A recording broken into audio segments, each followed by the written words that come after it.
పరిశుద్ధ బైబిల్ గ్రంథంలో నుంచి తిరిగి ఎఫెసీయులకు అపోస్తలుడైన పౌలు రాసిన పత్రిక, ఎఫెసీ పత్రిక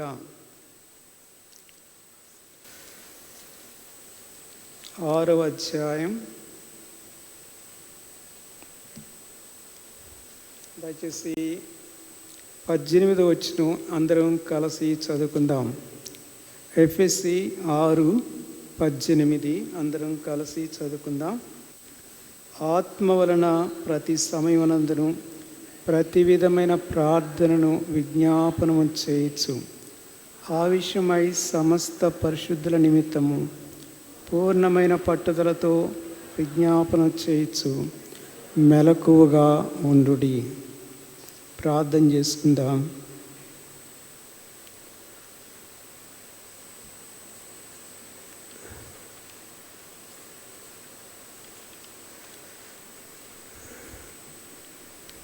ప్రియ తండ్రి, మీ ప్రశస్త నామమును స్తుతిస్తూ ఘనపరుస్తున్నాం. మేమెల్లరం కూడా పాపం చేసిన వారమే. అసలు మా పుట్టుకే మా తల్లి పాపంలో గర్భం ధరించిందని దావీదే చెప్పాడు. అదే వరుసలో మేము కూడా వస్తున్నాం. అసలు ఆదామును పోలి ఆ పాప స్వభావం మా యందు చిగురిస్తూ దేవా నిత్య పాతాళానికి పాత్రులమైన వారం. పాతాళము పాపం చేసిన వారిని పట్టుకొనును అని వ్రాయబడిన మాటను అనుసరించి మేమెల్లరం కూడా పాతాళపు అగాధములో పడిపోయిన వారమే. అయితే కనికరించావు, మీకు స్తోత్రాలు చెల్లిస్తున్నాం. నీ ప్రియకుమారుడైన యేసు క్రీస్తునందు నీ పరిశుద్ధమైన బాహువును పాతాళములో పడి ఉన్న మా మట్టుకు కూడా నువ్వు చాపావు. కాగా ప్రియుని మా కొరకై సెలవులో ప్రాయశ్చిత్త బలి చేశావు. ఇందులో దేవాని ఔన్నత్యమైన ప్రేమ వెల్లడి చేసి రుజువుపరిచిన వాడవని మిమ్మల్ని స్తుతిస్తూ ఘనపరుస్తున్నాం.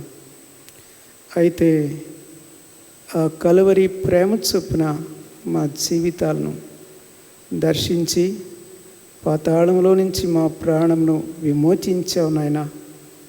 నేడు ఒక సుస్థిరమైన స్థలంలో మా పాదాలు అదే క్రీస్తు మీద నిలవబెట్టి ఇప్పుడు పరలోకపు దిక్కోకుండా ఈ విశ్వాసపు అడుగులు వేసే ఒక శ్రేష్టమైన నిరీక్షణతో కూడిన ప్రభు మార్గం మా యందు నువ్వు నిర్మించావు. మీకు స్తోత్రాలు, వందనాలు చెల్లిస్తున్నాం. కాగా పాపమును బట్టి నాయన నెమ్మది లేని స్థితిలో ఉన్నాం. అయితే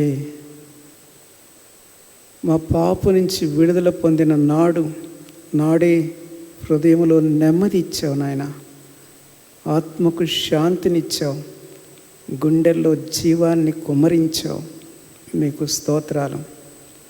మిక్కుటమైన ఆయాసాలన్నిటిలో కూడా నిన్ను వెతుకుతున్నప్పుడు గొప్ప నెమ్మది తండ్రి మాకు ఆదరణ కలిగించేదిగా ఉంది. నీ ఆదరణ మాకు నెమ్మది కలిగించేదిగా ఉంది. మీకు స్తోత్రాలు. ఇక పాపపు జ్ఞప్తే లేకుండా చేసేసావు. ఏకంగా నీవే మా పాపాన్ని నీ వీపు వైపు వెనక నెట్టేసిన హేతు చొప్పున ఇవి వాటిని నీవు చూడవు, ఇకెన్నడూ జ్ఞాపకం చేసుకోవు. భక్తుడైన హిజ్కియా పలికిన ఆ మాటలు నేడు నా జీవితంలో కూడా ఎంతైనా వాస్తవమే అని ఒప్పుకుంటూ సమాజంలో నేటి దినాన నిన్ను స్తుతిస్తూ ఘనపరుస్తూ ఆరాధిస్తున్నా. ఈ మధ్యాహ్న సమయంలో చదువుబడిన ఈ వాక్య భాగములకై స్తోత్రములు. దేవా, నా జీవితంలో నీవు ఏమి కోరుతున్నావో అట్టి శ్రేష్టమైన అనుభవం కొరకై ఎంతైనా కూడా ప్రభు మేము ప్రయాసపడ్డానికి ఆ అనుభవం మేరకు మా జీవితాలను సిద్ధపరచుకోవడానికి దేవ అనుదినము కూడా దీనిని ప్రాక్టీస్ చేసుకోవడానికి సహాయం చేయమని కూడా ప్రార్థిస్తున్నాను. కనికరించు, యోగ్యమైన రీతిలో బలలో చేయవే నిమిత్తమై మనం సిద్ధపరచు. నీ దాసుని ప్రజలను కటాక్షించు. నీ ఆత్మ యొక్క, నీ లేఖనం యొక్క జీవం మా మధ్య ప్రవహింపచేయమని, మా ఆలోచనలు, మా తలంపులన్నీ కూడా నీ వాక్యం మీద కేంద్రీకరించడానికి సహాయం చేయి. అటు ఇటు చెదరగొట్టే అదృశ్యమైన అపవాది యొక్క ప్రతి ప్రభావం నుంచి మీరు మమ్మల్ని తప్పించాలని కోరుచు. యేసుక్రీస్తు వారి శ్రేష్టమైన నామలో స్తుతులు అర్పించి వేడుచున్నాను తండ్రి. ఆమేన్.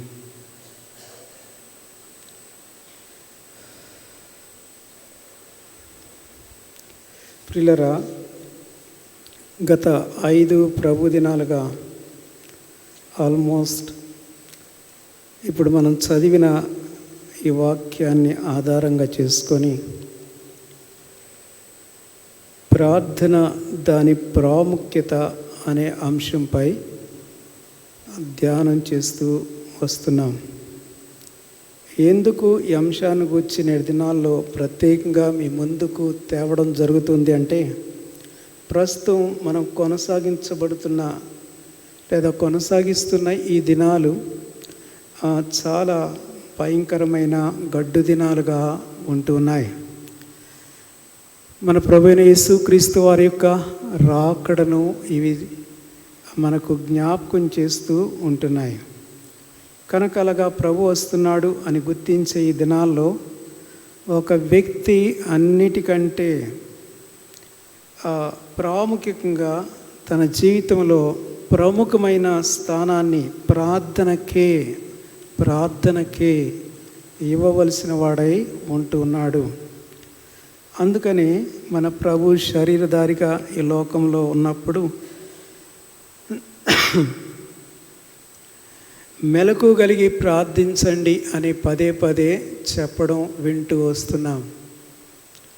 అలాగే దైవజనులు అపోస్తలులైన పౌలు, పేతురు గారు కూడా వారు వ్రాస్తున్న పత్రికల్లో ప్రభు యొక్క రాకడను గురించి ప్రస్తావిస్తున్నప్పుడు మెలకుగా ఉండి ప్రార్థన చేయండి అని వారు కూడా చెప్పడం వరుసగా వింటూ వస్తున్నాం.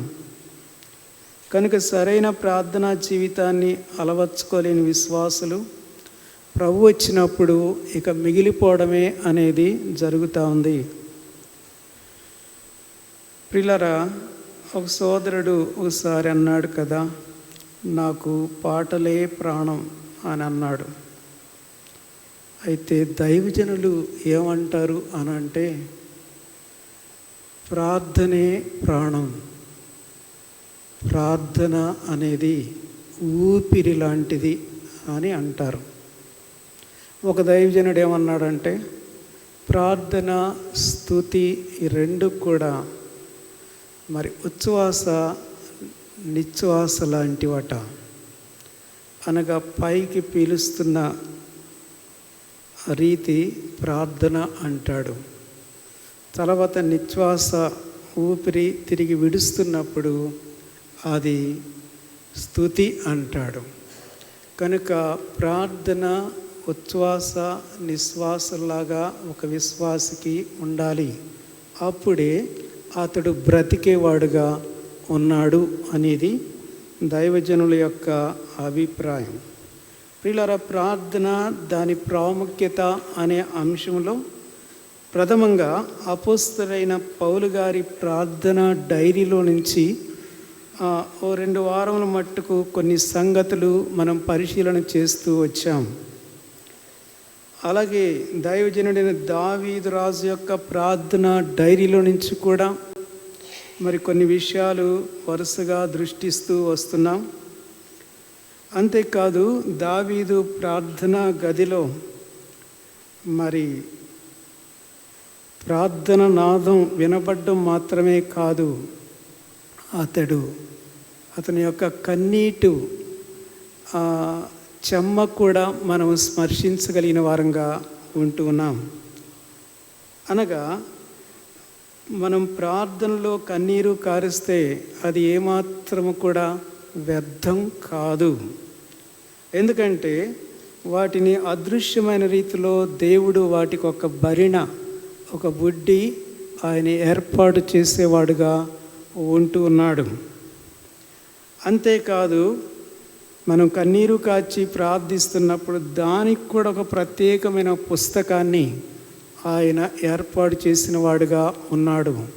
అంటే ఏదో ఒక సమయంలో మరలా దేవుడు మన కన్నీటి ప్రార్థన దేని కొరకైతే చేశామో దానిని జ్ఞాపకం చేసుకునేవాడుగా ఉంటున్నాడు అనేది మనం చూస్తున్నాం.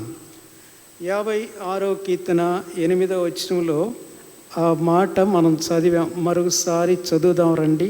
నేటి ధ్యానం కొరకు కూడా మరొకసారి ఆ మాట చదువుదాం. 56వ కీర్తన 8వ వచనం అందరము కలిసి చదువుకుందాం. 56:8. నా సంచారములు నీవు లెక్కించి ఉన్నావు, నా కన్నీళ్లు నీ బుడ్డిలో ఉంచబడి ఉన్నవి కదా, అవి నీ కవిలలో కనబడును కదా. నా కన్నీళ్లు నీ బుడ్డిలో ఉంచబడి ఉన్నవి, అవి నీ కవిలలో కనబడును కదా. అలాగైతే గత ప్రభు దినాన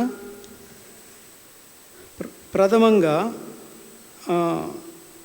మన ప్రభు అయిన యేసుక్రీస్తు వారే చేయించు వచ్చిన కన్నీటి ప్రార్థన గురించి హెబ్రీ పత్రిక 5వ అధ్యాయం 7వ వచనంలో వింటూ వచ్చాం. అక్కడ ఆయన కన్నీటితో రోదనముతో ప్రార్థన చేస్తున్నాడట. ఆయన ఎందుకు అట్టి కన్నీరు ఒలికించేవాడుగా ఉన్నాడు అంటే, తాను తండ్రి అయిన దేవుని ద్వారా అంగీకరించబడు నిమిత్తం గెత్సెమనే వనములో ఆయన కన్నీటి ప్రార్థన ఆ రాత్రి చేయుచున్నవానిగా మనము చూస్తూ వచ్చాం. కాగా ప్రియులారా, ప్రభువే తన వ్యక్తిగత సిద్ధపాటు, తన వ్యక్తిగత ఆత్మీయ జీవితం నిమిత్తమై అంత కన్నీరు కార్చి ప్రార్థిస్తూ ఉంటే, ఇక నీవు నేను దేవుని చేత అంగీకరించబడు నిమిత్తమై ఎంతగా మన జీవితంలో కన్నీరు కార్చవలసిన వారమై ఉంటున్నాం ప్రశ్న. అలాగే రెండవదిగా గత పర్యాయం మనం చూసాం, దైవజనుడైన ఎజ్రా కీర్తన 119, 136లో దేవుని ప్రజలైన వారట దేవుని వాక్యాన్ని అనుసరించకుండా జీవిస్తూ ఉండగా అట్టి వారి నిమిత్తమై కన్నీటి ప్రార్థన చేయుచున్నవానిగా ఎజ్రాను మనం చూస్తూ వచ్చాం. దేవుని ప్రజలు, దేవుని యొక్క వాక్యం వారికి వెల్లడి చేయబడతా ఉంది. విస్తారంగా ధర్మశాస్త్రాన్ని వారికి బోధిస్తూ నేర్పించడానికి ప్రయత్నం చేస్తున్నాడు. కానీ వారు ఏమాత్రము కూడా మరి దాన్ని అనుసరించి జీవించట్లేదు. అందుకొరకై కన్నీరు కారుస్తున్న దైవజనుని మనం చూస్తున్నాం. ఈవెన్ ఇర్మియా, యెషయా, ఈ దైవజనులు కూడా ప్రజల కొరకై, దేవుని సంఘము కొరకై కన్నీరు కారుస్తున్న వానిగా వారిని మనం జ్ఞాపకం చేసుకుంటూ వచ్చాం. అలాగే విలాప వాక్యములు 2వ అధ్యాయం 18, 19 వచనంలో దైవజనుడైన ఇర్మియా సియోను కుమార్తెలతో అంటున్నాడు కదా, నీ పిల్లల కొరకు, నీ పసి పిల్లల ప్రాణం కొరకై రేయి మొదటి జామున లేచి లేదా దివారాత్రాలు కూడా ధారావాహికంగా కన్నీరు కార్చు అని అంటాడు. కారణం ఏంటంటే, ఇదిగో శత్రువు వస్తున్నాడు, శత్రువు బహు బలంగా వస్తూ ఉన్నాడు, వారు చెరపట్టుకొని వెళ్ళిపోతారు. కనుక మూడవదిగా తల్లులైనా తండ్రులైనా తమ సంతతి నిమిత్తమై దేవుని పాది సన్నిధిలో కన్నీరు కార్చవలసిన దినాలుగా ఈ దినాలు ఉన్నాయి అని హెచ్చరించబడుతూ ఉన్నాం. అలాగే యోవేలు గ్రంథం 2వ అధ్యాయం 12వ వచనంలో దేశం యొక్క స్వస్థత నిమిత్తం పురుగు పట్టేసింది, సకల రకాలైన చీకటి శక్తుల చేత ఒకదాని తర్వాత ఒకటి ఆ పచ్చదనం అంటూ లేకుండా తినివేయబడింది. పైరంతా పండ్లన్నీ తినవేయబడ్డాయి, జీవం లేదు.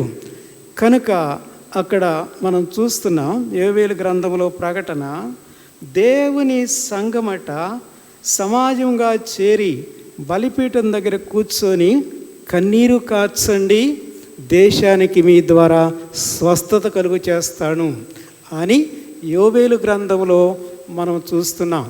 ఇలాగ ప్రభువైన యేసుక్రీస్తు వారి యొక్క వ్యక్తిగతంగా కన్నీరు కారుస్తున్న తన స్వీయ అనుభవం కొరకై కన్నీరు కాస్తున్న అనుభవం ఒకటైతే, దేవుని ప్రజలు దేవుని ధర్మశాస్త్రాన్ని మీరి జీవిస్తున్న కారణాన దైవజనుడు ఎజ్రా కన్నీరు కాస్తున్న అనుభవం ఒకటి చూస్తున్నాం. తల్లిదండ్రులు కుటుంబంలో బిడ్డల కొరకై కన్నీరు కాచవలసిన పరిస్థితి ఒకటి.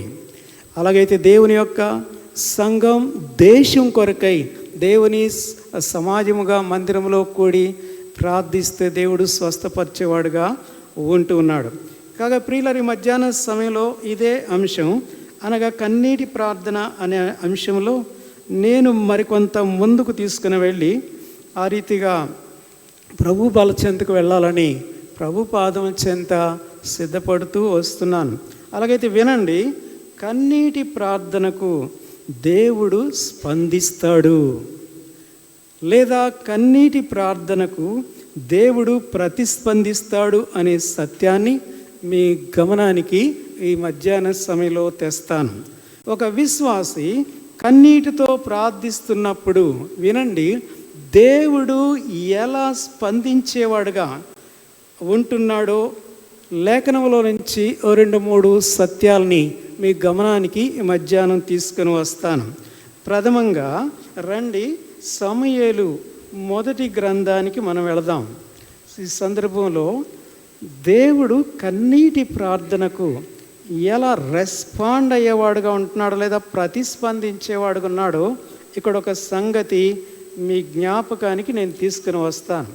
సమూయేలు మొదటి గ్రంథం, దయచేసి మొదటి అధ్యాయం, మనకందరికీ తెలిసిన సందర్భమే. 10వ వచనం అందరం కలిసి చదువుకుందాం. సమూయేలు మొదటి గ్రంథం మొదటి అధ్యాయం 10వ వచనం దయచేసి అందరము కలిసి చదువుకుందాం. బైబిల్స్ వారంతా కూడా మరియు సోదరులు సోదరీలు చదివచ్చిన వారు బిగ్గరగా స్పష్టంగా చదవండి. బహు దుఃఖాక్రాంతురాలై వచ్చి యెహోవా సన్నిధిని ప్రార్థన చేయుచు బహుగా ఏడ్చుచు. బహు దుఃఖాక్రాంతురాలై వచ్చి యెహోవా సన్నిధిని ప్రార్థన చేయుచు బహుగా ఏడ్చుచు. ఈ సందర్భం మనలో చాలామందికి తెలిసిన సందర్భం. ఒకవేళ కొత్త వారు ఎవరైనా వచ్చి ఉంటే వారు వినవచ్చు. బహు దుఃఖాక్రాంతురాలై బహుగా ఏడ్చుచు. ఎవరిమే చెప్పండి? హన్నా. ఆమెకి ఎందుకంత దుఃఖము ఏడుపు చెప్పండి? ఆమెకు సంతానము కలుగలేదు. మరి వివాహమై ఎంతకాలమైందో మరొక వైపు తన తోటి భార్య అయిన పెనిన్నాకు సంతానం కలిగారు. బహుశా వీరిద్దరూ అక్క చెల్లెండ్రేమో మనకు స్పష్టంగా తెలియదు. ఆ పెనిన్న హన్నాను బహుగా విసికిస్తూ ఉందట. బహుశా పెనిన్న ఆమెను పలు రీతులుగా నిందిస్తూ చులకన భావంతో మాట్లాడుతూ ఉందేమో. అది తన గుండెల్లోనికి వెళ్ళి బహుగా పొడుస్తున్న పరిస్థితిగా హన్నాకు ఉంది. కొంతమంది ఇలాగే ఉంటారు. అవతల వ్యక్తి మొదటికే శ్రమలో కృంగుదల్లో ఉంటే అట్టి వారిని ఆదరించి పరామర్శించి ఓదార్చాల్సింది పోనిచ్చి సూటి మాటలతో నొప్పించేవారుగా ఉంటారు. వారికి నోటి దురుసు అన్నమాట. కాగా వినండి, ఇక్కడ తన భర్త అయిన ఎల్కానాలో ఏమాత్రము కూడా లోపం లేదు. ఎందుకంటే పెనిన్నాకు పిల్లలు కలిగారు. సో హన్నాలోనే ఏదో లోపం అని భావించి బహుశా ఎన్నో రకాలుగా మరి టెస్టులు ట్రీట్మెంట్లు కూడా జరిగి ఉండవచ్చు. కానీ ప్రయోజనం లేదు. ఈ హేతు చొప్పున తన హృదయంలో బహు దుఃఖము, కన్నుల నిండా కూడా కన్నీరు గూడు కట్టుకొని ఉంటుంది. వాస్తవంగా చెప్పాలంటే హన్నాలో కూడా ఏ లోపము లేదు. బట్ వినండి, తాను దేవుని యొక్క సంకల్పంలో ఉంది అనే విషయాన్ని మనం ఇక్కడ తేటగా గ్రహించగలం కదా. చూడండి దయచేసి 5వ వచనం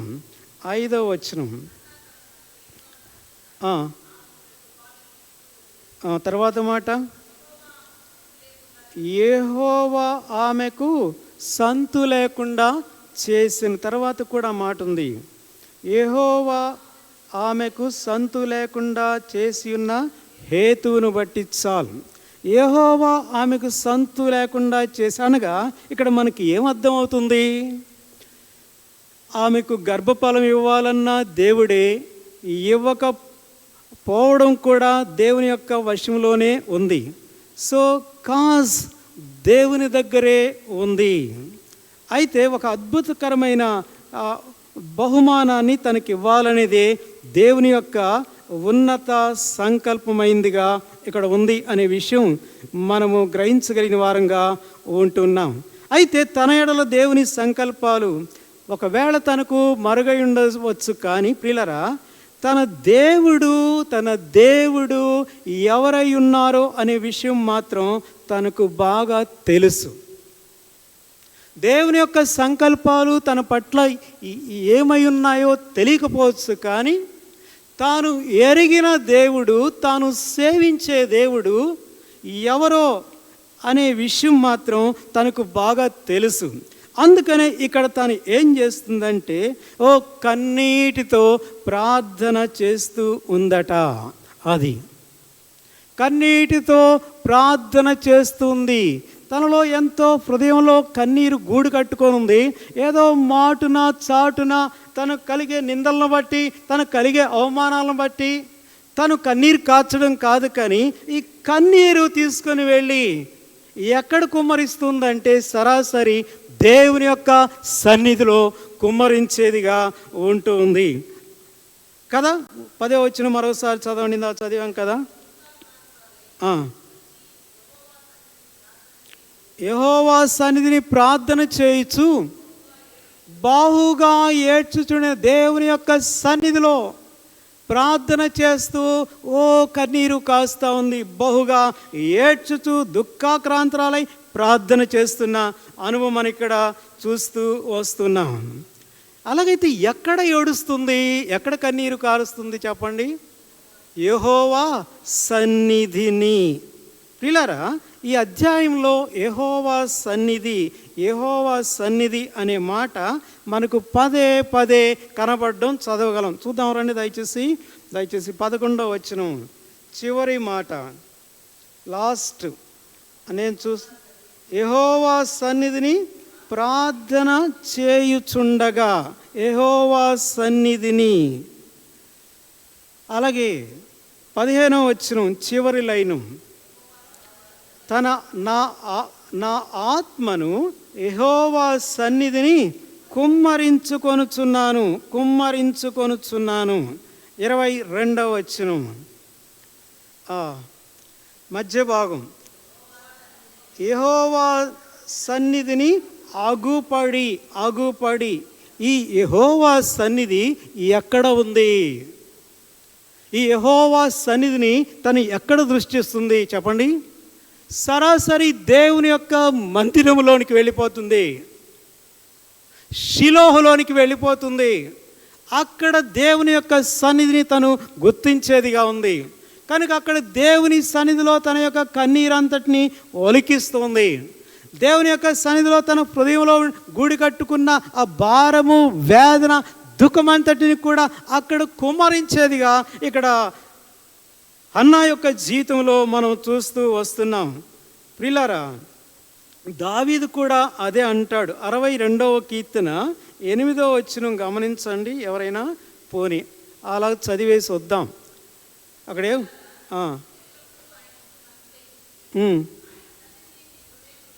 ఆయన సన్నిధిని మీ హృదయాలు కుమ్మరించండి.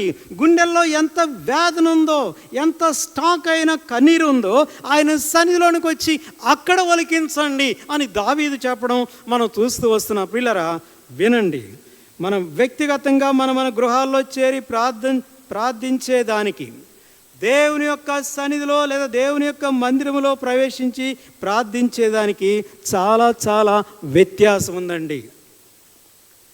వారి క్లిష్ట సమయాల్లో దేవుని ప్రజలు దేవుని మందిరములో ప్రవేశించి ప్రార్థించిన సందర్భాలు లేఖనాల్లో చాలా మనకు కనబడతాయి.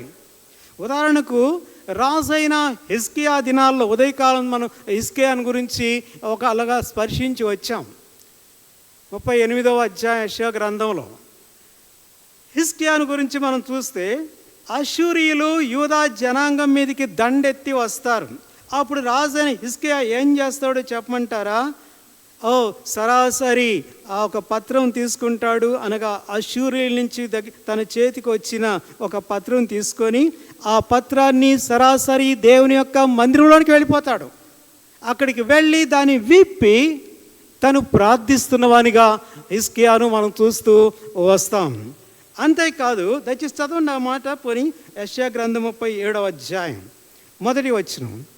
యెషయా గ్రంథం 37వ అధ్యాయం మొదటి వచనం.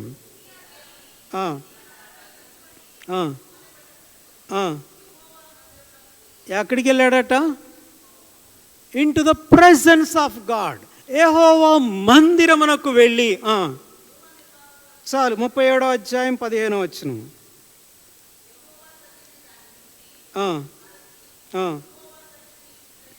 ఇట్లా అని ప్రార్థన చేసి, కావాలంటే మిగిలిన విషయాలు తర్వాత చూడండి, సమయం లేదు. అంతే ప్రియులారా, దేవుడు అనూహ్యమైన రీతిలో తమ శత్రువులను హతమార్చిన వాడుగా ఆ అధ్యాయం చివరికి వెళ్ళేటప్పటికీ మనం చదవగలం.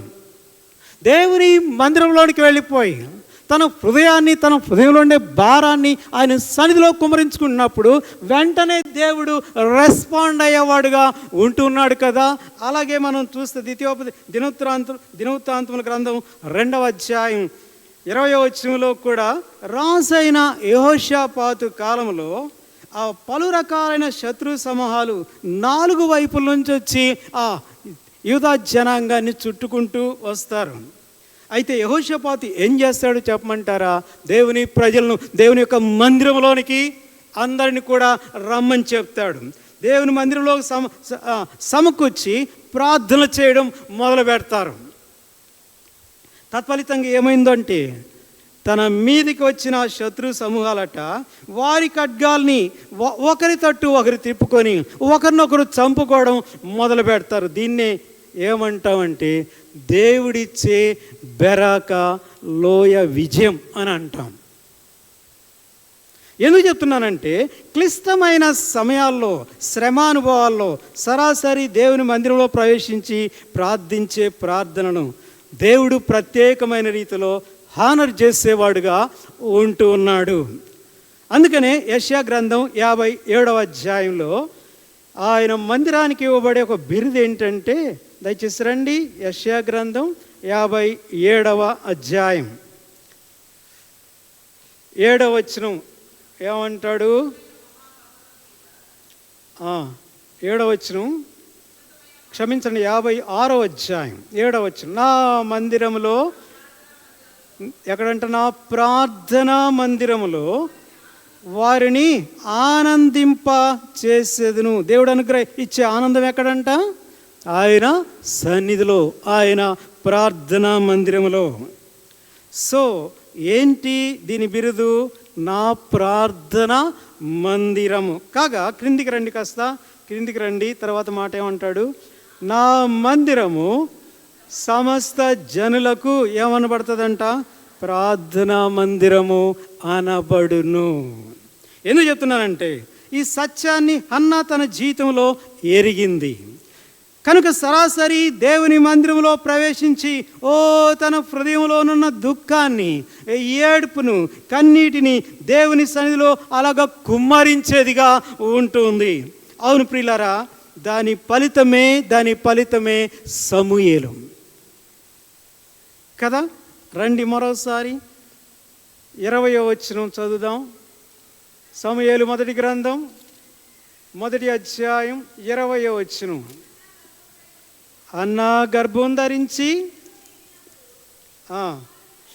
ఒక కుమారుని కని, నేను యెహోవాకు మ్రొక్కుకొని వీనిని అడిగి అనుకొని వానికి సమూయేలు అని పేరు పెట్టెను.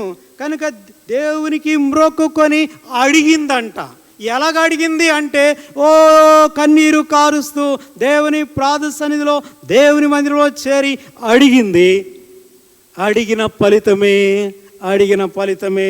సమూయేలు. దేవుడు అంటున్నాడు కదా, నా ప్రార్థనా మందిరంలో నేను వారిని ఆనందింపచేస్తాను. ఇంతకంటే అన్నాకు ఆనందం ఏంటి? అన్న యొక్క ఏడుపంతా ఎగిరిపోయింది, దుఃఖమంతా ఎగిరిపోయింది, తన గుండెల్లో ఉండే భారమంతా కూడా ఒలిగిపోయింది. దేవుడు ఆమె కన్నీటిని తుడిచినప్పుడు సమూయేల్లో దేవుడు తనను ఆనందింపచేసేవాడై ఉంటూ ఉన్నాడు. అందుకని 2వ అధ్యాయానికి వచ్చేటప్పటికి ఒక పాట పాడుకొని రాస్తూ ఉంటుంది, రాసేస్తుంది. ప్రవచనాలు కూడా ఈ 2వ ఈ అధ్యాయంలో ఉన్న పాటలో పలు రకాలైన ప్రవచనాలు కూడా చెప్పేస్తూ ఉంటుంది. రండి, మొదటి వచనం ఏమంటది? నా హృదయము యెహోవా యందు సంతోషించుచున్నది.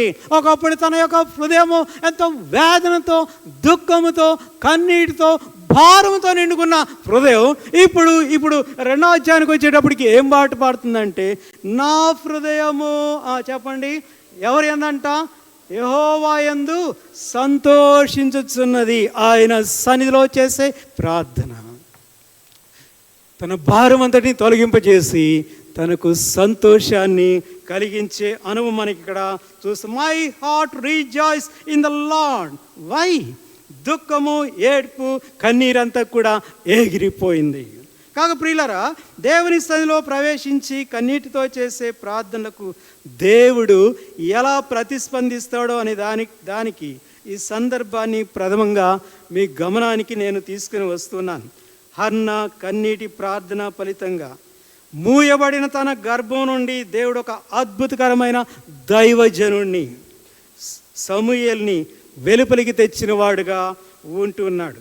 ఆయన బైబిల్ పుటల్లో చెప్పాలంటే ఒక శ్రేష్టమైన దైవజనుడు కదా. ఎన్ని వృత్తులు నెరవేర్చాడంటే ఇశ్రాయేలుల మధ్య ఒక యాజకుడిగా ఉన్నాడు, ఒక ప్రవక్తగా ఎంచబడుతున్నాడు, ఒక న్యాయాధిపతిగా కూడా. సమూయేలు మనం లాస్ట్ జడ్జ్ అన్నమాట ఇశ్రాయేలుకి. కనుక ఇన్ని రీతులుగా ఒక శ్రేష్టమైన బహుమానాన్ని ఆల్రెడీ దేవుడు హన్నా యొక్క గర్భంలో దాచి మూసి ఉంచాడనమాట. ఎప్పుడైతే హన్నా దేవుని సన్నిధిలోకి వెళ్ళి మందిరంలో కన్నీరు కారుస్తుందో, ప్రార్థన చేస్తుందో, ఈ ఆనందాన్ని ఆమె గర్భంలో నుంచి దేవుడు వెలుపలికి తీసుకుని వచ్చిన వాడుగా ఉంటున్నాడు. కన్నీటి ప్రార్థనకు దేవుడు ఎలాగా ప్రతిస్పందిస్తాడో ఇక్కడ హన్నా యొక్క జీవితంలో నుంచి ప్రథమంగా మనం చూస్తున్నాం. అయితే ఇక్కడ మరొక సత్యాన్ని మీకు జ్ఞాపకం చేసి నేను ముందుకు వెళతాను. దయచేసి రండి, 10-11 వచనాలు, మొదటి అధ్యాయం 10-11 వచనాలు ఏమంటుంది? బహు దుఃఖాక్రాంతురాలే వచ్చి యెహోవా సన్నిధిని ప్రార్థన చేయొచ్చు, బహుగా ఏడ్చుచు, సైన్యుల అధిపతిగా యెహోవా, నీ సేవకురాలైన నాకు కలిగి ఉన్న శ్రమను చూచి నీ సేవకురాలైన నన్ను మరొక జ్ఞాపకం చేసుకొని నీ సేవకురాలైన నాకు మగపిల్లను దయచేసిన యెడల వాని తల మీదకి క్షౌరపు కత్తి ఎన్నటికీ రానియక వాడు బ్రతుకు దినములన్నిటను నేను వానిని యెహోవాకు నీకు అప్పగింతునని మ్రొక్కుబడి చేసుకొనెను. చాలు. ఇక్కడ గమనించండి, ఒక మగపిల్లని అడుగుతా ఉంది. ఎవరి కొరకు అడుగుతుంది చెప్పండి? ఎవరి కొరకు? చివరి మాటలు, వాడు బ్రతుకు దినములన్నిటను నేను వానిని యెహోవాకు నీకు అప్పగింతును అనగా, హన్న ఒక మగపిల్లగాడిని దేవుని కొరకు అడుగుతుంది. ప్రియులారా, కొంతమంది నేను ఎరుగుదును, ఒకవేళ వెంటనే పిల్లలు కలగకపోతే, దేవా నాకు ఒక మగబిడ్డనిస్తే వాడిని నేను నీకు ఇస్తాను. ఒకవేళ కాన్పులో బిడ్డ వెలుపలికి రావడానికి గిలగిల కట్టుకుంటూ కష్టపడుతూ ఉంటే, అప్పుడు కూడా ఇలాంటి ప్రార్థనలే చేస్తూ ఉంటారు. నాకు ఒక ఒక బిడ్డని ఇస్తే ఆ బిడ్డను నేను నీకు ఇస్తాను అని అంటారు. సరే, దేవుడు కనికరించి ఒక బిడ్డనిస్తే వినండి, వారిని దేవుని కొరకు పెంచేది సమర్పించేది అలా ఉంచండి. ఇక వారే పిల్ల దేవుళ్ళు, పిల్ల దేవతలు.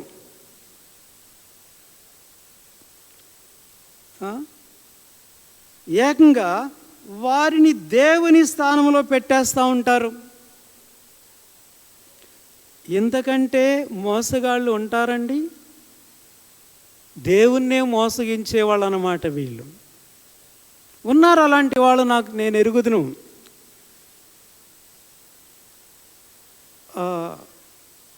ఈ మధ్య సంకలవారి తోటలో వైకుంఠపురంలో వార్షిక కూటమి జరిగితే బ్రదర్ సుధాకర్ గారు ఒక మాట చెప్పగా విన్నాను. ఒక సోదరి మందిరానికి సక్రంగా రావడం లేదట.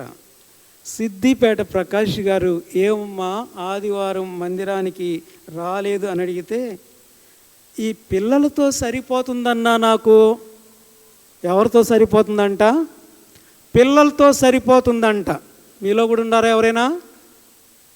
దేవుడు పిల్లలు ఇస్తే పిల్లలతో సరిపోతుందా? దేవుని సన్నిధికి రావడానికి పిల్లలు నీకు ఆటంకంగా ఉన్నారా?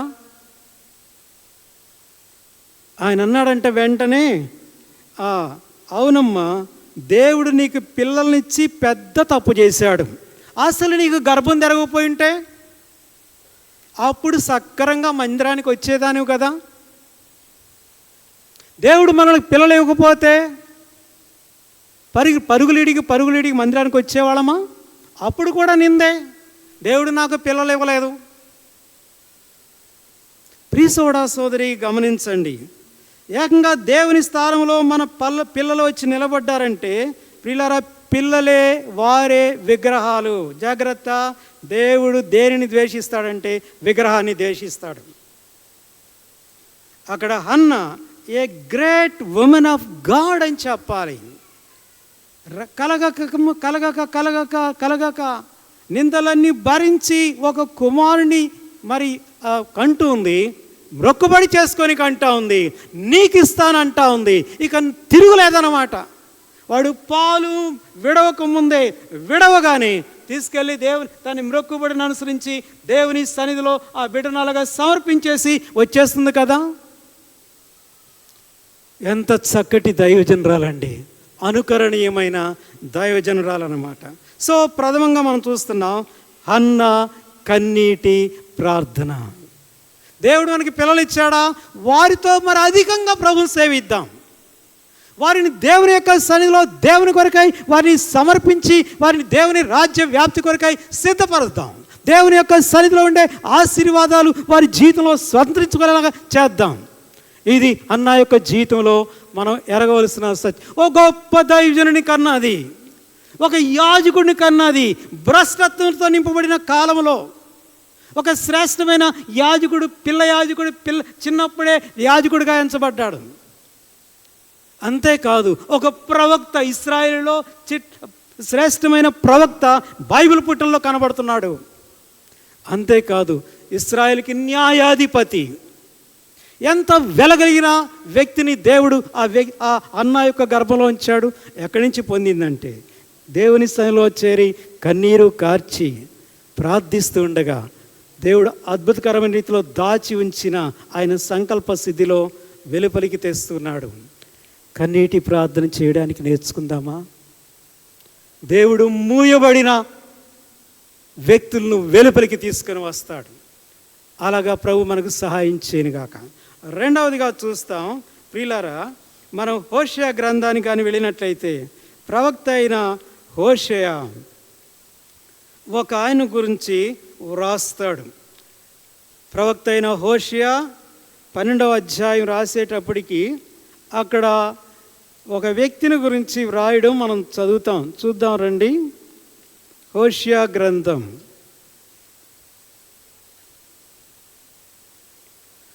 దయచేసి 12వ అధ్యాయం ఇప్పుడు 3-4 వచనాలు అందరం కలిసి చదువుకుందాం రండి. హోషేయ గ్రంథం 12వ అధ్యాయం 3-4 వచనాలు దయచేసి అర్థం చేసుకుంటూ చదువుదాం. తల్లి గర్భమందు యాకోబు తన సహోదరుని మడువిని పట్టుకునెను. మగసిరి గలవాడై అతడు దేవునితో పోరాడెను. అతడు దూతతో పోరాడి జయమందెను. తర్వాత మాట, అతడు కన్నీరు విడిచి అతని బతిమాలెను. బేతేలులో ఆయన అతనికి ప్రత్యక్షమాయను. అక్కడ ఆయన మనతో మాట్లాడెను. సో ఇక్కడ మనం చూస్తున్నాం అతడు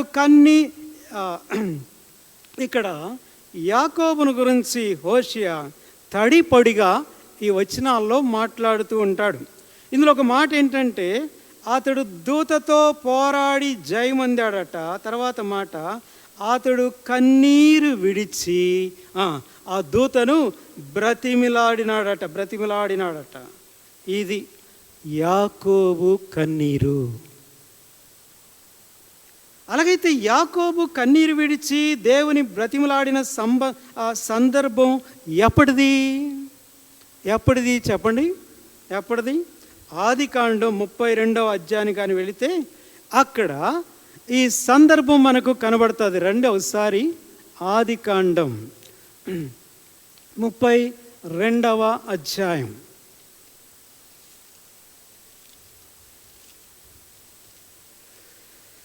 దయచేసి 28వ వచనం అందరం కలిసి చదువుకుందాం. అప్పుడు ఆయన, నీవు దేవునితోనూ మనుషులతోనూ పోరాడి గెలిచితివి గనుక ఇక మీదట నీ పేరు ఇశ్రాయేలే గాని యాకోబు అనబడదు. 29వ వచనం, అప్పుడు యాకోబు నీ పేరు దయచేసి తెలుపుమని అందుకు ఆయన, నీవు ఎందు నిమిత్తం నా పేరు అడిగితేవని చెప్పి అక్కడ అతని ఆశీర్వదించెను. సో ఇక్కడ మనం గమనించినట్లయితే అక్కడ హోషేయ గ్రంథంలో దూతతో పోరాడి గెలిచిన సంగతి మనకు వెల్లడి చేయబడుతుంది.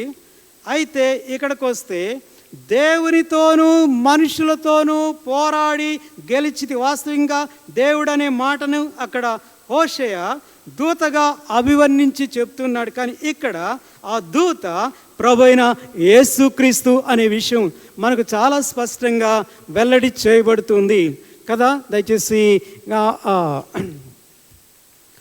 24వ వచనంలో ఏమంటాడు చూడండి. 24వ వచనం, యాకోబు ఒక్కడు మిగిలిపోయాను. తర్వాత మాట, ఒక నరుడు తెల్లవారు వరకు అతనితో పెనుగులాడిన. ఒక నరుడు. ఎవరి నరుడు? తిమోతికి రాసిన పత్రిక మొదటి పత్రిక 1వ అధ్యాయం, క్షమించండి, మొదటి పత్రిక 2వ అధ్యాయం 5వ వచనం చదివితే అక్కడ పౌలు గారు అంటారు, దేవుడు ఒక్కడే, దేవునికి నరులకును మధ్యవర్తి ఒక్కడే. తర్వాత మాట, ఆయన ఎవరట? క్రీస్తు యేసను నరుడు. సో ఇక్కడ యాకోబు అలా చెప్పాలంటే ప్రభు పాదాలు పట్టుకొని ప్రార్థనలో పోరాడుతూ ఉన్నాడనమాట. యేసుక్రీస్తు ప్రభు యొక్క పాదాలు దొరికాయి తనకు. ఆ పాదాలు పట్టుకొని కన్నీటితో మరి మొరపెడుతున్న అనుభవం మనకి ఇక్కడ చూస్తూ వస్తున్నాం. బ్రతిమలాడుతూ ఉన్నాడు. అలాగే ప్రియులారా, ప్రశ్న ఇక్కడ దేని నిమిత్తం యాకోబు కన్నీటితో బ్రతిమలాడుతున్నాడు చెప్పండి? దేని నిమిత్తం? 26వ వచనం, ఆదికాండం 32వ అధ్యాయం 26వ వచనం. ఆయన తెల్లవారుచున్నది కనుక నన్ను పోనిమ్మనగా అతడు, నీవు నన్ను ఆశీర్వదించితేనే కానీ నిన్ను పోనిన. అది దేవుని ఆశీర్వాదాల కొరకైన కన్నీరు.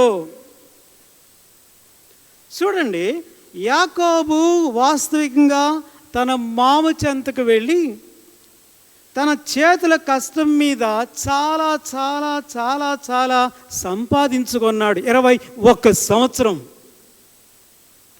2 భార్యలు ప్లస్ 2 ఉపపత్నులు. అప్పటికే తనకు 11 మంది పిల్లలయ్యారు. ఇక దాసీలు, భౌతికపరమైన విస్తారమైన సంపద. ఎంత సంపద అంటే ఒంటెలు, గొర్రెలు, మేకలు, గాడిదలు, ఆవులు, విస్తారమైన సంపదను సంపాదించుకున్నాడు తన చేతి కష్టం మీద.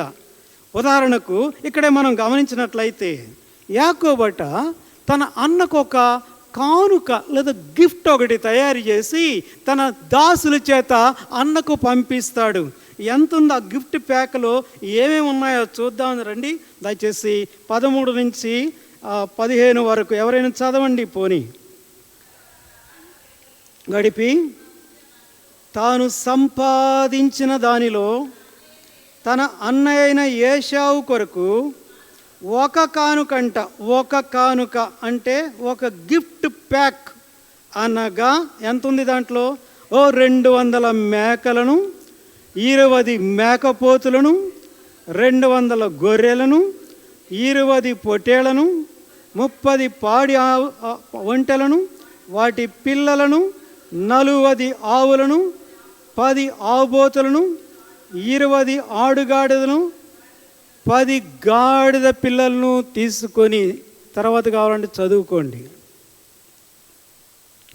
కనుక తన అన్నకిచ్చే కానుకలోనే ఇన్ని ఉంటే ప్రియులరా, ఇక తాను సొంతాన కలిగి ఉండేది ఇక ఎంత అంటారు?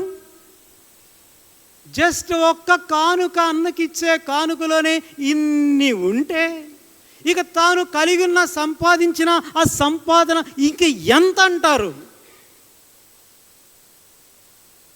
అయితే ఇక్కడ దేవుని ఆశీర్వదించమని కన్నీరు కార్చి బ్రతిమలాడడం ఏంటి? ఇది ప్రశ్న. ఇంత కలిగి ఉన్నాడు కదా, 2 భార్యలు, 2 స్టెప్నీలు, 11 మంది పిల్లలు, దాసీలు, సంపద. ఇక దేవుని ఆశీర్వదించమని కన్నీటితో ప్రార్థన చేయడం ఏంటి? అలాగైతే వినండి పిల్లరా, తాను గుర్తించిన సంగతి ఏంటంటే తనకు దేవుడు లేడని. ఆ సమయానికి తనకు దేవునితో సరైన సంబంధం నాకు లేదు. ఎన్నుంటే ఏంటి? దేవుని యొక్క జీవము నాలో లేదు. ఎన్నుంటే ఏంటి?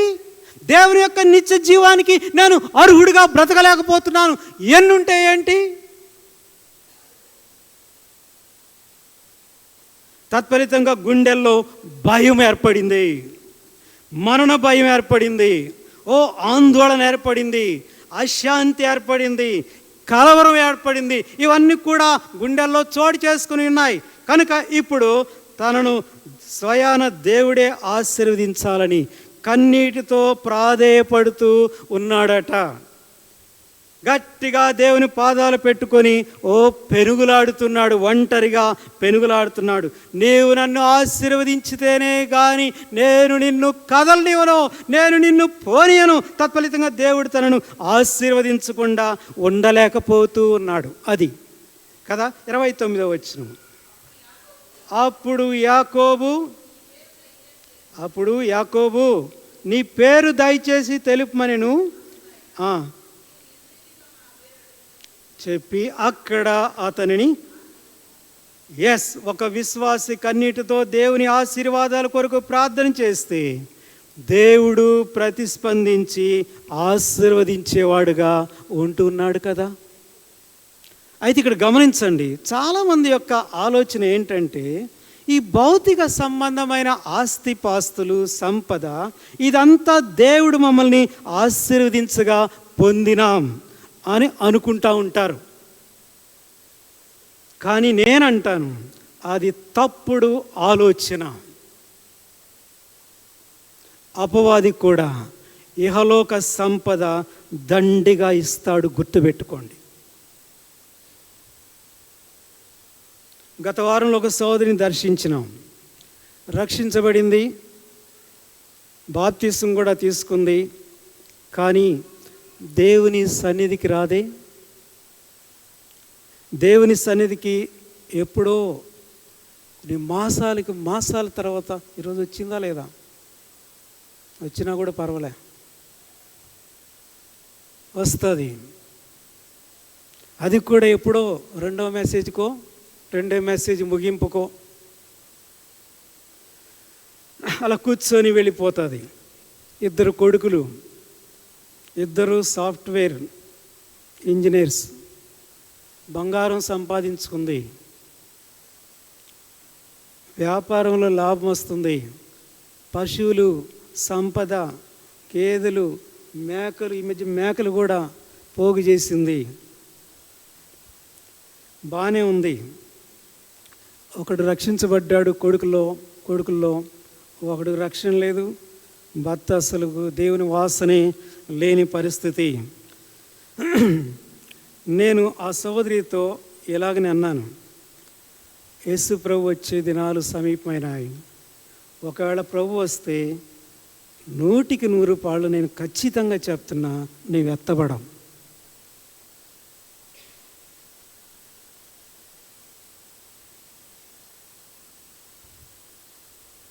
ఒకవేళ నీవు చనిపోయినా పరలోకం చేరేది కూడా కష్టమేమో, జాగ్రత్త. ఒకవేళ నీవు అనుకోవచ్చు, దేవుడు నాతో ఉన్నాడు, దేవుడు నన్ను ఆశీర్వదిస్తున్నాడు అని. కానీ సాతానుడు కూడా ఈ లోక సంబంధమైన సంపద ఇస్తాడు అంటే ఉలిక్కిపడ్డదన్నమాట. లేదన్నా, దేవుడే నన్ను ఆశీర్వదిస్తున్నాడు అన్నది. లేదు, సాతాను కూడా ఇవన్నీ నీకు సమకూరుస్తాడు. ఎందుకో చెప్పనా, ఆడు యేసుక్రీస్తు ప్రభునే ఆయన ఈ విషయంలో శోధించాడు. ఎత్తైన పర్వతం మీద తీసుకెళ్ళి ఈ లోక మహిమలన్నింటినీ కూడా చూపించాడు, ఈ రాజ్య మహిమలు చూపించాడు, ఈ లోకంలో ఉండే సంపద అంతా చూపించి, ఇదిగో నేను నీకు ఇస్తా అంటే అది నా చేతిలో ఉంది కాబట్టి నాకు ఒక నమస్కారం కొట్టు, నీకు ఇస్తానన్నాడు. సింపుల్గా ప్రభు దాన్ని తృణీకరించాడు కదా. ఆ మాట తనకు గుర్తు చేశానన్నమాట. కనుక సాతానుడు కూడా మనకు ఎలాగ సంబంధమైన సంపద సమృద్ధిగా మన కష్టాజీతాన్ని మరి ఆ ఫలభరితమైన రీతిలో కనపరుస్తూ దీవించే దీవెనకరమైనదిగా భ్రమ పెడతాడు. ఆయన అమ్మాయి అంటే దానికి ఒప్పుకోదు. లేదన్నా, దేవుడు నన్ను ఆశీర్వదించాడు అని అంటాదన్నమాట. అప్పుడు నేను అన్నాను, ఈ దేశంలో అదానీ అంబానీ కంటే ధనికులు ఎవరు? అంత ఐశ్వర్యం వారికి యేసుప్రభు ఇచ్చాడా? అసలు వారు యేసుప్రభుని ఎరుగుదురా? కాదు కదా.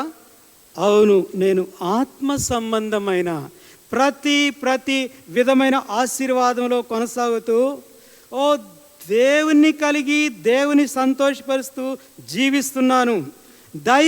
దైవిక విషయాల్లో కొదువులేని వాడనుగా దాననుగా ఉన్నాను అని చెప్పగలిగిన స్థితి మనకుంటే, ఒకవేళ నిజంగా దేవుడు నీ చేతి పనులను దీవిస్తే అది నిజంగా నీ జీవితంలో దేవుని యొక్క ఆశీర్వాదమే నిస్సందేహంగా చెప్పచ్చు.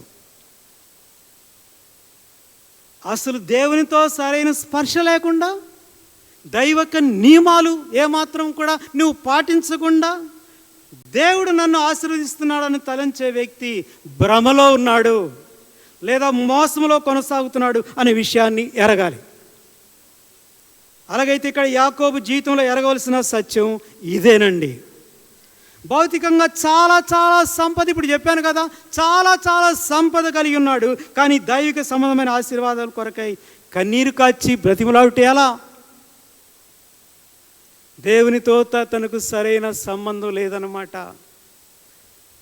ఫాల్స్గా తన జీవితాన్ని కొనసాగించుకుంటూ వస్తున్న పరిస్థితి తన జీవితంలో ఉంది. సో కన్నీటి ప్రార్థన దైవాశీర్వాదాల్ని అందించేదిగా ఉంటుంది. నీ పేరేంటి చెప్పు? సత్యంలోనికి వచ్చాడనమాట. అప్పుడు దేవుడు తన్ను ఆశీర్వదించేవాడుగా. కనుక కన్నీటి ప్రార్థనకు దేవుడు ప్రతిస్పందిస్తాడు, ఆశీర్వదిస్తాడు. ఇది రెండవ సంగతి. కన్నీటి ప్రార్థనకు దేవుడు ప్రతిస్పందిస్తాడు అన్న యొక్క జీవితంలో మనం చూస్తూ వస్తున్నాం. కన్నీటి ప్రార్థనకు దేవుడు ప్రతిస్పందిస్తాడు. ఇక్కడ యాకోబు యొక్క జీవితాన్ని నేను మీకు జ్ఞాపకం చేస్తున్నాను. చివరిగా మరొక సందర్భాన్ని మీకు జ్ఞాపకం చేసి ముగిస్తాను. యెషయా గ్రంథం దయచేసి 38వ అధ్యాయం. ఉదయకాలం కూడా ఆ సందర్భం మన గమనానికి తేబడింది. యెషయా గ్రంథం 38వ అధ్యాయం దయచేసి రండి.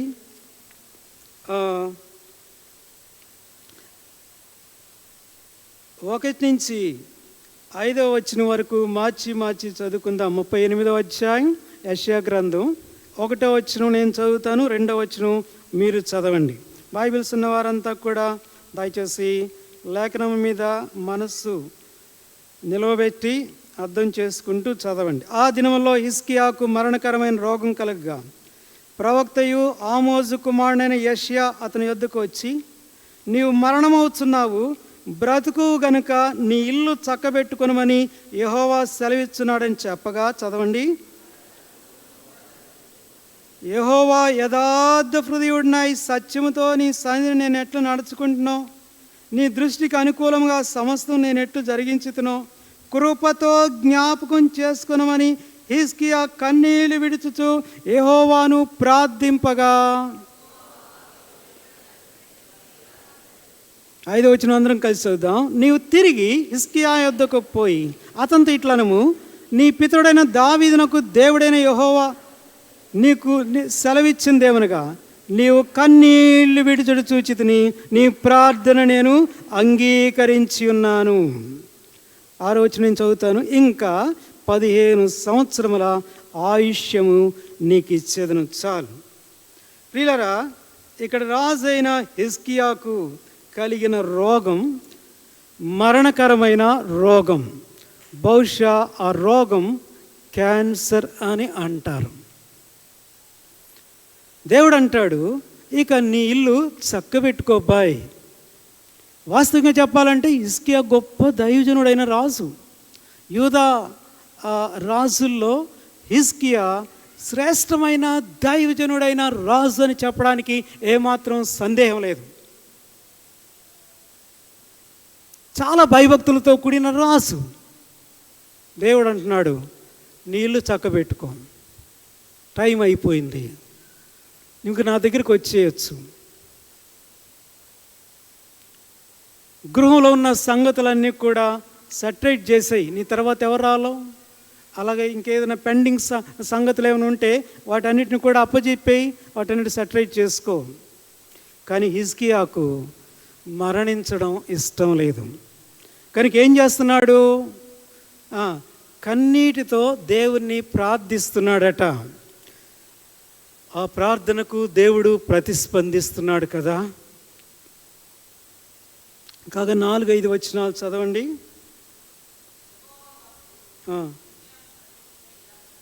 38వ అధ్యాయం 3-4 వచనాలు. లేదు 4-5 వచనాలు చదవండి అమ్మా, తర్వాత చదువుదాం. యెహోవాకు యెషయాకు ప్రత్యేకంగా ఇలాగ సెలవిచ్చును, నీవు తిరిగి హిజ్కియా యొద్దకు పోయి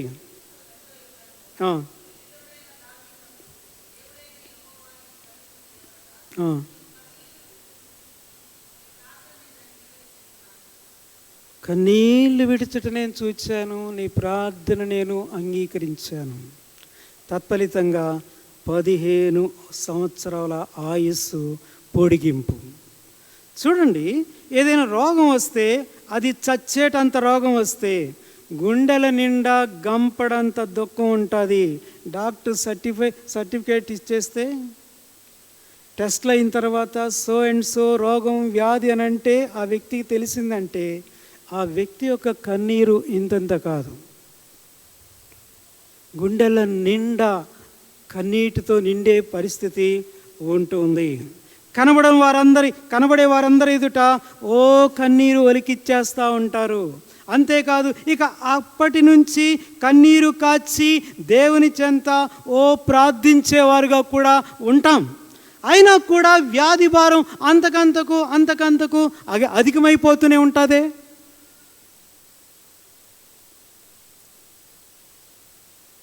అంత భయంకరమైన రోగం వస్తే కన్నీరు కార్చి తప్పకుండా విరిగి నలిగిన హృదయంతోనే చాలామంది ప్రార్థన చేస్తారు. అయినా కూడా ఆ రోగంతోనే ఈ లోకాన్ని విడిచిపెట్టేవాళ్ళు కోకొల్లలు ఉన్నారు. వై? కన్నీరు కాచే ప్రార్థన చేస్తున్నారు కదా ఆ భయంకరమైన వ్యాధిని బట్టి, రోగాన్ని బట్టి. కానీ రోగం వదలడం లేదే. ప్రియులారా, ఇక్కడ వినండి. హిజ్కియా కన్నీరు కాచి ప్రార్థిస్తుంటే దేవుడు వెంటనే ప్రతిస్పందించి స్వస్థపరుస్తున్నాడు కదా. కారణం ఏంటో చెప్పమంటారా? హిజ్కియా తన దేవుని ఎదుట నడిచిన విధానాన్ని ఇక్కడ దేవునికి జ్ఞాపకం చేస్తూ వస్తున్నాడు. అది కదా. దయచేసి 2-3 వచనాలు చూడండి.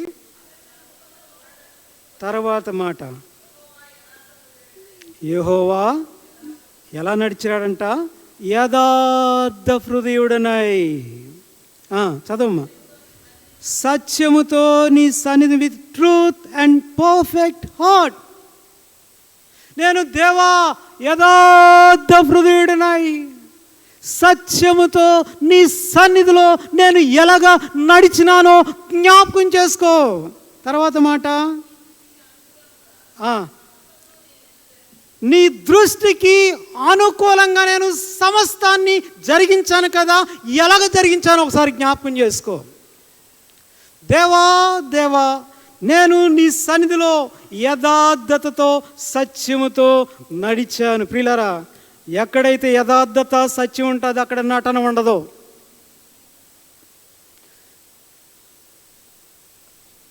నీ దృష్టికి సమస్తాన్ని అనుకూలంగా జరిగించాడట. మనుషుల ఎదుట, మనుషుల దృష్టికి తను అనుకూలంగా చేసేది కాదు, లేదా అనుకూలంగా జరిగించేది కాదు. What ever he may do, తను ఎవరు ఏమి చేసినా కూడా దేవుని యొక్క కని దృష్టితో తను జరిగించేవాడు అనమాట. ఒకవేళ ప్రార్థన చేసినా, ఒకవేళ ఆరాధన చేసినా, ఒకవేళ పరిచర్య చేసినా, ఒకవేళ పని చేసినా, లేకపోతే దేవుని కొరకు ఏమి చేసినా, ఒకవేళ ఇచ్చినా కూడా సమస్తము దేవా నీవు అంతరంగాన్ని చూస్తున్న నీ దృష్టి ఎదుట నేను సమస్తాన్ని ఎలాగ జరిగించాను ఒకసారి జ్ఞాపకం చేసుకో. తన కన్నీరు కాచే అనుభవంలో నిజమే భయంకరమైన వ్యాధి రోగము తన యొక్క దేహంలో నింపబడి ఉంది. దేవుడు కూడా కాశనిచ్చాడు, కానీ మరణించడం ఇష్టం లేదు. కనుక దేవా నేను ఎలాగ నడిచాను, నేను ఎలాగా ప్రవర్తించాను ఓసారి జ్ఞాపకం చేసుకో. దేవుని ఎదుట మన వాక్యం ఎలా ఉంది, మన నడక ఎలా ఉంది, దేవుని దృష్టి ఎదుట మనం జీవించే జీవిత విధానం, మన ప్రవర్తన ఎలా ఉందండి. ఒకవేళ నీ దేవుని ఎదుట మనం ప్రశస్తకరమైనగా ఉంటే, అయినా కూడా మన జీవితంలో ఏదైనా వ్యాధి వచ్చిందా, మరణకరమైన వ్యాధి వచ్చిందా, పర్వాలేదు. కన్నీరు కారిస్తే దేవుడు ప్రతిస్పందించేవాడుగా ఉంటాడు. చూడండి, దినవృత్తాంతం 2వ గ్రంథంలో కూడా చరిత్రలోనికి ఒకసారి వెళ్ళి చూస్తే, దినవృత్తాంతములు 2వ గ్రంథం హిజ్కియాను గురించి అక్కడ వ్రాయబడిన మాటలు ఎలాగనే తన గురించి మనం చదివి రాగలం. దినవృత్తాంతములు 2వ గ్రంథం 31వ అధ్యాయం. దినవృత్తాంతములు 2వ గ్రంథం 31వ అధ్యాయం 385వ పేజీ పాత నిబంధనలో 20వ వచనం గమనించండి. హిజ్కియా యూదా దేశమంతటను ఈలాగున జరిగించి తన దేవుడైన యెహోవా దృష్టికి, తర్వాత మాట, అనుకూలముగాను యథార్థముగాను నమ్మకముగాను పని చేయించు వచ్చెను. యెహోవా దృష్టికి ఎలాగంట? అనుకూలముగాను, తర్వాత యథార్థముగాను, తర్వాత ఫెయిత్ఫుల్ మినిస్ట్రీ అన్నమాట. నమ్మకముగాను పని చేయించు వచ్చెను. 21వ వచనం, తన దేవుని ఆశ్రయించుటకై దేవుని మందిర సేవా విషయమందేమి, ధర్మశాస్త్ర విషయమందేమి, ధర్మమంతటి విషయమందేమి తాను ఆరంభించిన ప్రతి పని అతడి యథార్థపూర్వకంగా జరిగించి వదిలేను. యథార్థత. కాబట్టి ఇప్పుడు దేవుడు అంటున్నాడు, ఇల్లు తగ్గబెట్టుకో, వచ్చాయి, సెటరేట్ చేసుకో, వచ్చాయి అంటే ఇష్టం లేదు. కాబట్టి గోడ వైపు తిరిగాడంట. బహుశా యెరూషలేము గోడ వైపు తిరిగి ఉండొచ్చు. అదే విధానం ఇప్పుడు కూడా కొనసాగించబడతా ఉంది. యెరూషలేములో ఏడుపుల గోడ అనేది ఒకటి ఉంటుంది. మొత్తం శిథిలమైపోయి ఒక గోడ మాత్రమే మిగిలింది. దాన్ని ఏడుపుల గోడ అంటారు. కష్టం వచ్చిన వాళ్ళు, నష్టం వచ్చిన వాళ్ళు, వ్యాధులు వచ్చిన వాళ్ళు, సమస్యలంతా కూడా చీటీలు రాసి ఆ గోడలో గుచ్చొస్తారంట. గోడకు ఆనుకొని తల గోడకు మొత్తుకొని చీటీలు రాసి అంటే ఆ కష్టం అలాగ వస్తుందన్నమాట. అది సొలొమోను కట్టిన దేవాలయం లేదు, గోడ మాత్రం మిగిలింది. ఎందుకు చెప్తున్నానంటే ప్రియులారా, దేవుని సన్నిధిలో మన యొక్క శ్రమను బట్టి, వ్యాధులను బట్టి, పోరాటాలను బట్టి కన్నీరు కార్చి ప్రార్థించే ముందు దేవుని ఎదుట మనం ఎలాగ నడుచుకుంటున్నామో, దాని దృష్టి ఎదుట ఎలాగ బ్రతుకుతున్నామో ఇది ప్రాముఖ్యం. తీరా శ్రమ వచ్చినప్పుడు అప్పుడు కన్నీరు గారిస్తే దేవుడు ఆలకించడేమో. మనం నడిచే విధానంలోనే శ్రేష్టమైన రీతిలో దేవుని ఎదుట నడుద్దాం. మనం జీవించే విధానంలోనే దేవుని ఎదుట యథార్థమైన జీవితాన్ని జీవిద్దాం. అలాగైతే ప్రియులారా, ఒక మాట చెప్పి నేను ముగిస్తాను. యథార్థంగా బ్రతికి ప్రభు సన్నిధిలో ప్రార్థన చేస్తే, దేవుడు కన్నీరు కారిస్తే ఆ కన్నీటిని దేవుడు తొక్కుకుంటా లేదా దాటి వెళ్ళజాలడనమాట. ఇది హిజ్కియాకు జీవితంలో మనం చూస్తున్నాం. ఒక భక్తుడు ఏమంటాడంటే, మనం కాచే కన్నీరులో కూడా పాపం ఉంటుందట. ఒక గొప్ప దైవజనుడు ఒకసారి రాసిన మాట పుస్తకంలో, మనము కాచే కన్నీరులో కూడా పాపం ఉంటుందట. వింతగా ఉంది కదా. అది ఎలాగంటే చూడండి, అది ఏదైనా కానీ గాక దేవుని చిత్తానికి వేరుగా మనం కన్నీరు కార్చి ప్రార్థిస్తే దేవుడు దానిని మనకి ఇస్తాడు, కానీ అందులో మనకు క్షేమం ఉండదట. గుర్తుపెట్టుకోండి. ఒకవేళ నువ్వు కన్నీరు కార్చి దేవుని సన్నిధిలో రోధిస్తే ఒకవేళ ఇవ్వవచ్చు, అది దేవుని చిత్తం కాకపోతే అందులో నీకు క్షేమము ఉండదు. ఎందుకు చెప్తున్నానంటే, ఇక్కడ హిజ్కియాను దేవుడు ఇల్లు చక్కబెట్టుకో అని చెప్పడం అనేది దేవుని చిత్తానుసారమైన సమయం అట. Right time. ఆ సమయంలో తను దేవుని దగ్గరికి వెళ్ళడం అనేది సరైన సమయం, చిత్తానుసారమైన సమయం అట. కానీ తను కన్నీరు కాచి ప్రార్థిస్తుండగా దేవుడు తనకు ఆయుస్సును పొడిగించాడు. కానీ తత్ఫలితంగా అది తన సంతతి మీద బహుబలమైన రీతిలో ప్రభావితం చూపించి గొప్ప నష్టానికి కారణమైంది అని ఆ భక్తుడు అంటాడు కదా. 39వ అధ్యాయం కనుక మనం వెళ్ళినట్లయితే, యెషయా గ్రంథం 39వ అధ్యాయం. బబులోను నుంచి ఈయన స్వస్థత పొందగానే ఒక టీం పంపిస్తాడు. బబులోను సామ్రాజ్యం నుంచి బబులోను రాజు ఈయన పరామర్శించడానికి ఒక టీం పంపిస్తాడు. అప్పుడు ఏం చేస్తాడో తెలిసిన హిజ్కియా, నన్ను కాబట్టి ఆ బబులోను రాజు పరామర్శించడానికి, ఆదరించడానికి ఒక టీమును పంపించాడు అని చెప్పి వాడిని ఏం చేస్తాడంటే ఒక దగ్గర బయట కూర్చోబెట్టి లేదా హాల్లో కూర్చోబెట్టి అలాగ పరామర్శించి వాళ్ళకి అది ఇది పెట్టి పంపించేయచ్చు కదా. గదులన్నీ తిప్పుతాడనమాట. ఆ రాజ్య భవనంలో ఉండే గదులన్నీ తిప్పి ఏకంగా బంగారం ఎక్కడుందో మొత్తం ఆ ఏరియా అంతా తిప్పి ఏవే వస్తువులు, విలువైన వస్తువులు ఎక్కడెక్కడ ఉన్నాయో అంతా తిప్పి చూపించి తన రథాలని, తన గుర్రాలని, తన యొక్క సైన్యాన్ని మొత్తాన్ని చూపించి వెళ్తాడు. వెంటనే యెషయా వస్తాడు, దేవుడు పంపిస్తాడు. బబులో నుంచి వచ్చారు. ఏం చూపించే వాళ్ళకి ఇదంతా, కాబట్టి మొత్తం వచ్చి తీసుకుపోతారు, జాగ్రత్త. అదే జరిగింది. బబులో నుంచి నెబుకద్నెజరు వచ్చాడు, మొత్తం ఊడ్చుకొని మొత్తం యెరూషలేమంతా కూడా ఊడ్చేసి తీసుకుని వెళ్తాడు. అందుకని దేవుని చిత్తానుసారంగా ఒకవేళ హిజ్కియా కన్నీరు ఒకవేళ దేవుడు పిలిచిన టైంలో తను వెళ్ళిపోయి ఉంటే జస్ట్ 15 సంవత్సరాలే ఆయన ఆయుస్సు పొందింది. కానీ 70 సంవత్సరాలు తన పిల్లల్ని చెరలోనికి తీసుకొని వెళ్ళడానికి కారణమైపోయినాడు. ప్రియసోడా సోదరి, కనుక కొన్నిసార్లు మనం కన్నీటి చిత్తో చేసే ప్రార్థనలో పాపం దాగి ఉంటుంది. అది దేవుని చిత్తానుసారంగా చేయకపోతే కనుక జాగ్రత్తగా ప్రభు వైపు చూస్తూ మన ఆత్మీయ జీవితంలో ముందుకు సాగడానికి ప్రభు మనకు సహాయం చేయనుగాక. ప్రార్థన చేసుకుందాం. సోల్ కిషోర్ గారు మరి ఈ సమయంలో